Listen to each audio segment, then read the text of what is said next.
അപ്പൊ നിങ്ങെന്നാ വേണ്ടത്? എന്നാ വേണ്ടത്? ഞാൻ ഒരു കണ്ണൂർക്കാരനാണ്, അറിയാലോ. അതുകൊണ്ട് തന്നെ ഞാൻ കണ്ണൂർ സ്ലാങ്ങിൽ നിങ്ങളോട് അതേ കാര്യങ്ങൾ വീണ്ടും സംസാരിക്കാം. ഈ അഭിലാഷ് പിള്ള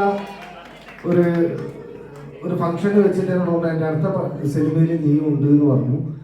അപ്പം അത് ആനന്ദ് ശ്രീബാലയിൽ ഒന്ന്, ഇത് രണ്ടാമത്തെ സിനിമയാണ് അഭിലാഷ് പിള്ളയായിട്ട് ചെയ്യുന്നത്.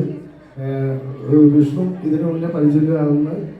അപ്പം നമ്മളുടെ വന്നനി ഈ സുമതി വളവിന്റെ സിനിമ റിലീസാവുന്നുണ്ട്. അതിന്റെ പ്രൊമോഷനുമായിട്ട് ബന്ധപ്പെട്ടിട്ടാണ് നിങ്ങളെ കാണാൻ വന്നിന്. സിനിമ കാണണം. റിലീസ് ആയ ഉടനെ ആദ്യത്തെ ദിവസമോ ഇല്ലെങ്കിൽ രണ്ടാമത്തെ ദിവസമോ അതിൻ്റെ അപ്പുറം പോകാൻ പാടില്ല. സിനിമ കാണണം. ഈ സിനിമ വിജയിച്ചതിന് ശേഷം നമ്മെല്ലാവരും ഇങ്ങോട്ട് വരും. വന്നിട്ട് നിങ്ങളോട് ചോദിക്കും. അപ്പോൾ അതിൻ്റെ ഉത്തരം നിങ്ങൾ പറയും വേണം. അപ്പോൾ എല്ലാവരും സുമതിയോട് കാണില്ലേ? Okay, thank you.